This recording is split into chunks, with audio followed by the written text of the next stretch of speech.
Indonesia akan menjalani debut di Piala Asia U23. Besok malam Garuda Muda akan menjalani laga pembuka melawan tuan rumah Qatar.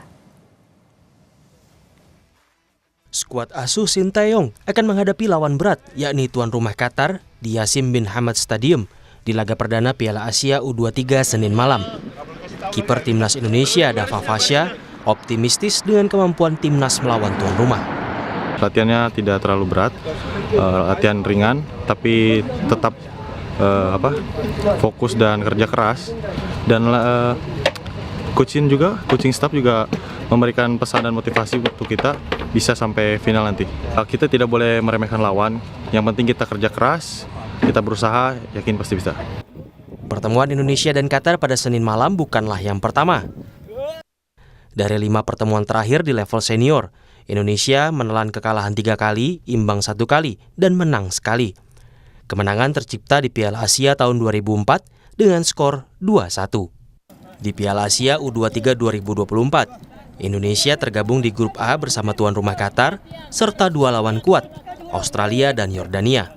Ketiga tim ini bahkan pernah meraih peringkat ketiga di Piala Asia U23. Meski tak mudah, pelatih Sintayong diklaim PSSI menargetkan mencapai babak 4 besar demi mengamankan tiket ke Olimpiade Paris 2024. Sebelum tiba di Qatar, Marcelino Ferdinand dan kawan-kawan sempat melakukan pemusatan latihan selama 10 hari di Dubai. Skuad Garuda Muda menjalani 2 kali uji coba dengan hasil kalah 1-3 melawan Arab Saudi dan menang 1-0 ketika jumpa Uni Emirat Arab. Bagaimana peluang Indonesia di Piala Asia U23 menghadapi laga pembuka melawan tuan rumah Qatar? Kita bahas bersama pengamat sepak bola Firzi Idris. Mas Firzi, selamat malam. Ya, malam teman-teman Kompas TV. Halo Friska. Hai, Mas. Ngomong-ngomong soal laga pembuka lawan tuan rumah Qatar, gimana nih prediksinya? Kekuatan anak asuhnya Sintayong udah mumpuni belum sih? Ya, kalau kita bicara Piala Asia kali ini, Piala Asia U23 emang situasi kita sedikit unik ya. Maksudnya kita datang sebagai debutan, timnas U23 datang sebagai debutan. Kita akan menghadapi lawan-lawan yang Qatar udah penampilan kelimanya di turnamen. Australia juga penampilan ke-6-nya. Bahkan Australia dan Qatar dan Yordania juga pernah jadi peringkat ketiga di turnamen ini ya. Unik karena sebenarnya in spite of all that, para pemain kita sebenarnya punya banyak pengalaman di level senior ya. Timnas itu punya 13 pemain dari skuad 23 kita yang udah punya mengecap pengalaman di level senior. Ini jauh lebih banyak dari para pesaing kita. Qatar misalnya hanya punya 6 pemain yang udah punya full caps, bahkan tim Yordania hanya 1, Korea Selatan di grup lain misalnya hanya 3 pemain, Jepang juga 2 pemain.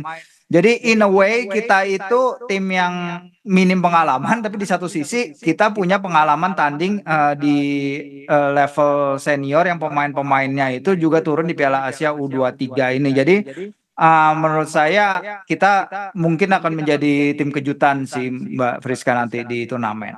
Nah, ngomong-ngomong soal CV yang udah dipunyain timnas U23 kan uji coba di Dubai nih Mas Firzi. Ya. Itu udah cukup belum sih jadi modal untuk berlaga di Piala Asia U23 sebagai debutnya timnas U23? Ya, kita kalau lihat bagaimana coach Shin beroperasi ya, kayaknya turnamen persiapan jelang turnamen itu dilakukan untuk menggeber fisik. Beberapa kali dia bilang memang kita tidak melihat result. Ya, memang itu adalah suatu hal yang yang bijaksana karena memang dalam persiapan turnamen apapun bisa terjadi. Hal terpenting adalah ketika turnamen propernya sudah bergulir.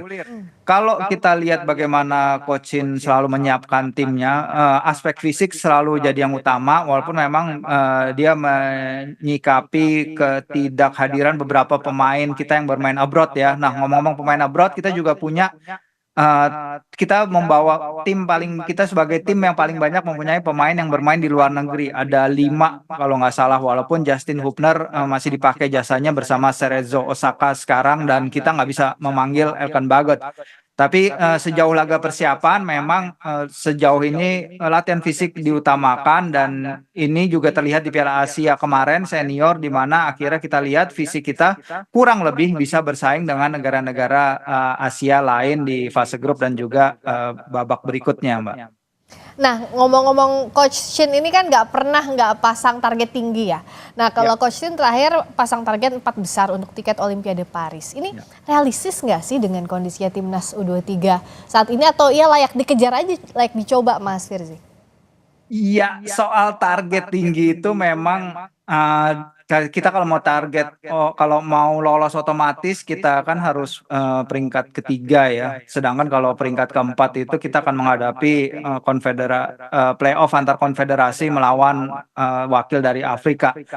Melihat di Piala Asia U23 ini misalnya berkaca dari penampilan timnas kita aja di Piala Asia Senior kemarin dan di Piala Asia U20 yang kita lakukan tahun lalu gitu. Piala Asia U20 kita mengambil 4 poin dari 3 laga fase grup tapi kita hanya mencetak 1 gol dari 3 laga. Sementara di Piala Asia Senior kita memang berhasil mencetak 3 gol dari 4 laga walaupun overall penampilan menyerang tim masih bisa lebih baik. Jadi kalau dibilang kalau ditanya realistis apa enggak ya kita sebagai warga Indonesia tentu harus punya optimisme ya terhadap timnas kita sendiri. Apalagi itu tadi udah kita sebut pemain-pemain kita di sini adalah pemain-pemain yang udah mencicipi level senior. Jadi harapannya adalah pemain-pemain kita bisa lebih berbicara banyak dari pemain-pemain negara lain yang mungkin belum punya pengalaman bertanding sebanyak itu di level yang udah dilakukan pemain-pemain kita kayak Hernando, kayak Rizky Ridho, dan Witan dan lain-lain. Jadi harapannya memang selalu ada, Mbak Friska. Nah, karena kita punya optimisme yang sama-sama tinggi, berapa prediksi skor besok? Iya, kita tahu di Qatar tuan rumah, Qatar adalah juara bertahan 2 kali di Piala Asia Senior. Mereka punya pemain-pemain bagus dari Aspire Academy mereka, akademi kelas dunia mereka yang menelurkan pemain-pemain berbakat. Jadi harapannya saya sih kita memulai turnamen jangan dengan kekalahan. Kalau kita bisa menggapai hasil imbang itu akan jadi platform bagus untuk laga-laga melawan Australia dan Yordania ke depannya. Jadi harapannya adalah imbang sih, Mbak. Oke, kita nantikan dan berharap target ini tercapai. Terima kasih banyak Mas Firzi sudah bergabung di Sapa Indonesia Malam. Mas Firzi Idris, terima kasih dan harapan kita untuk Garuda Muda besok.